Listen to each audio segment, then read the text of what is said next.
Hello and welcome to another Rhystic Gaming review. I'm very happy to return after a very long break, so let's get started. Today I'm going to talk about the open beta, or demo, of Mecha BREAK. My impressions of the open beta have been positive so far, though the game is certainly not without its flaws. But the good news is that since this is supposed to be a live service game, all of the negatives could theoretically be fixed in time. However, this review reflects the game's current status as of time of writing, as it cannot predict the future. But let's move in order.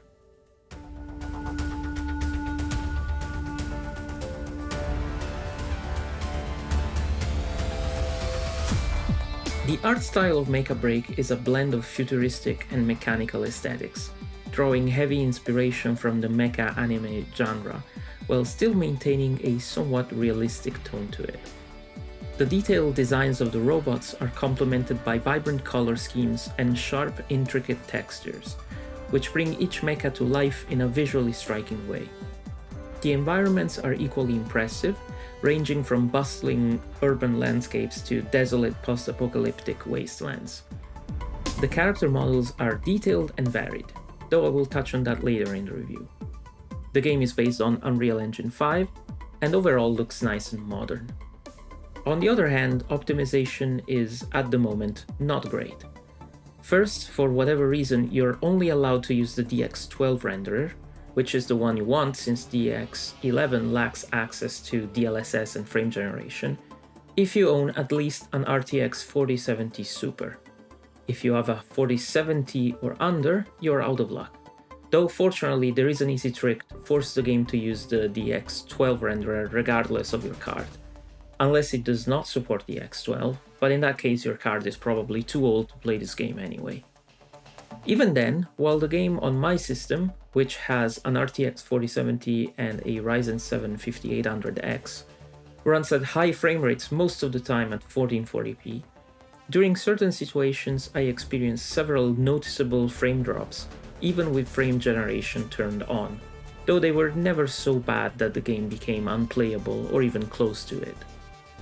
This happens even on the automatic graphics setting preset, and is symptomatic of this unfortunate modern trend of developers not optimizing their games properly before launch. Though I do understand that this is an open beta and not the final product. We will have to see if performance will improve at or before launch. Sound is a bit of a mixed bag. While the sound design is good and suited for the game's artistic style and setting, the assets feel like they have been too compressed in terms of quality, and the mixing doesn't help as the dynamic range is quite low.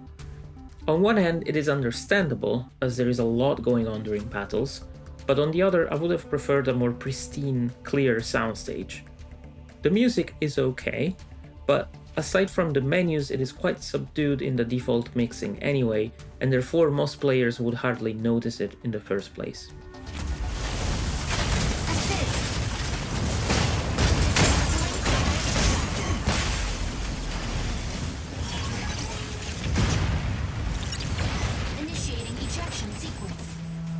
At the moment, there is a decent variety of mechas to try, although you do need to unlock the ones that you'd like to use. All of them, except the ones from season passes, and more on that in the monetization section later, can be unlocked with a standard type of in-game currency that is fairly easy to obtain in-game. Generally speaking, the mechas seem fairly balanced in all game modes.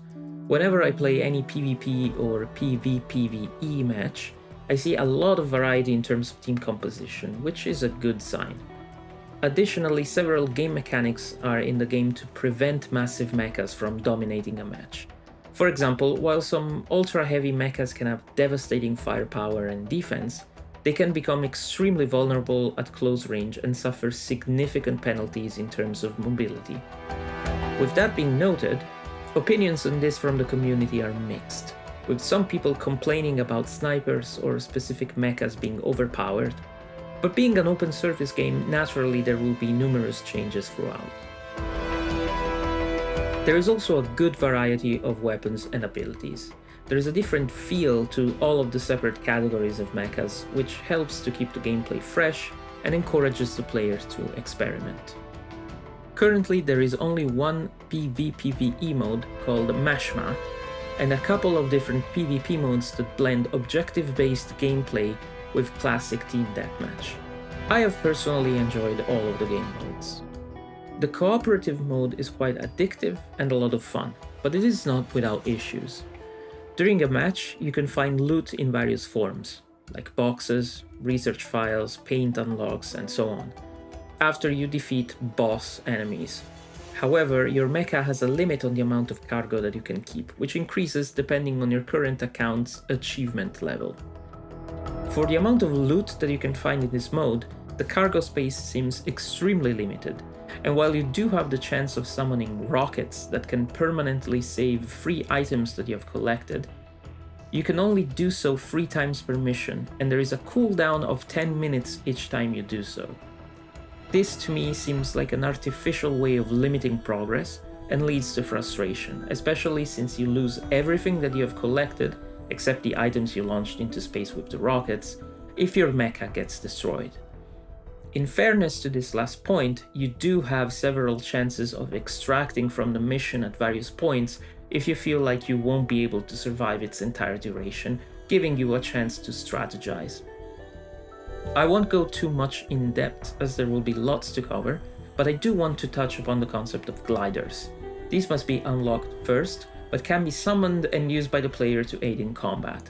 I found this to be a fun mechanic that leads to more varied gameplay, and each one specializes on a specific style such as melee, support, and so on.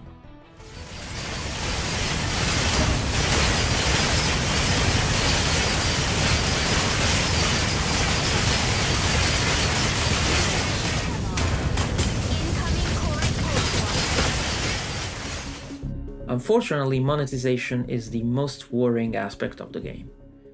You're assigned only one mecha when you first create your account, and it is possibly the worst of the game. The unlocking costs of the other mechas depend on their type, and it is somewhat easy to select the ones you want to play with little grind. However, what is unforgivable is that new mechas will be locked behind the season pass. As you can understand, and as proven by games such as Overwatch 2, this is very dangerous for a competitive game, as it borders into pay-to-win territory. Gamers who spend more money should not ever have a competitive advantage over those who do not. Also disappointing is the fact that aside from the time when you create your character for the first time, where you have access to essentially all the customizations, you will then need to unlock the ability to personalize your avatar and/or mecha. And even then, you need to spend premium currency if you want to make any changes later on.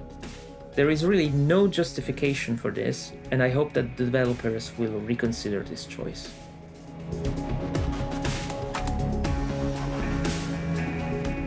One of the basic training missions is virtually impossible to complete at the moment, and that is extremely frustrating as the rewards for completing that series of missions is quite good. Essentially, you need to survive for less than a minute in a 1-to-1 fight against another mecha, but it seems as if they tuned the mission based on the original balance and forgot to modify it after they buffed the enemy mecha type, making it an unfair challenge. In addition, it is absolutely impossible, literally impossible, to block the first missile that the enemy launches at you, which does not make any sense at all. It is also important to note that once the full game releases, the progress that you have made in the open beta will be completely wiped, and everyone will need to start again from scratch. Although this means that everyone will be on a level playing field initially, it is also a bit annoying in my opinion, since players would have beta tested the game for basically nothing.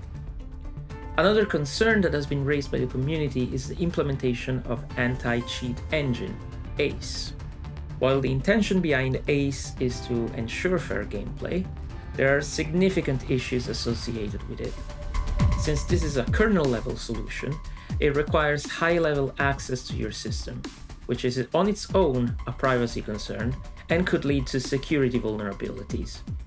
In addition, as of writing, there is no Steam Deck support, though the developers are apparently working on a solution for this, which is encouraging. Personally, I have mixed feelings about ACE and would not blame anyone skipping this game, or any other that uses this, because of it. Finally, I just wanted to point out that people criticizing the game for having a buttock slider and a breast slider in the character creation are just sad. What is wrong with having more customization for our characters instead of less? Why is it not okay for certain people to have attractive characters in video games anymore? Thankfully, most Eastern game developers do not care about this silly new Western trend, and surprise, surprise, their games actually do sell a lot of copies. Who would have thought that having ugly character designs would divert sales to other games that actually give players what they want?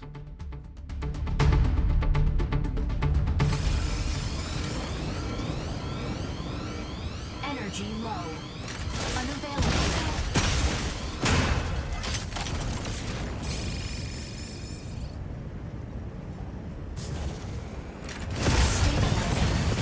Target required. Unavailable. Overall, I am enjoying the game and having fun. And despite concerns on its monetization practices, I would recommend people to give it a try at least, especially with the open beta being free to play. If you're willing to forgive the current optimization issues and the implementation of ACE, and if you're okay with your progress being reset after the beta testing period is over, you should be in for hours of fun and spectacular arcadey action. I will very likely get the full game when it will be released, and possibly make an update on this review with updates based on the release version. But that's it for this review. Thank you very much for tuning in, and as always, if you like this video, I would highly appreciate if you could leave a like, subscribe, and comment on what were your thoughts on the game or the review. I do value feedback, positive or negative, very highly. See you next time, and hopefully somewhat sooner compared to the last review.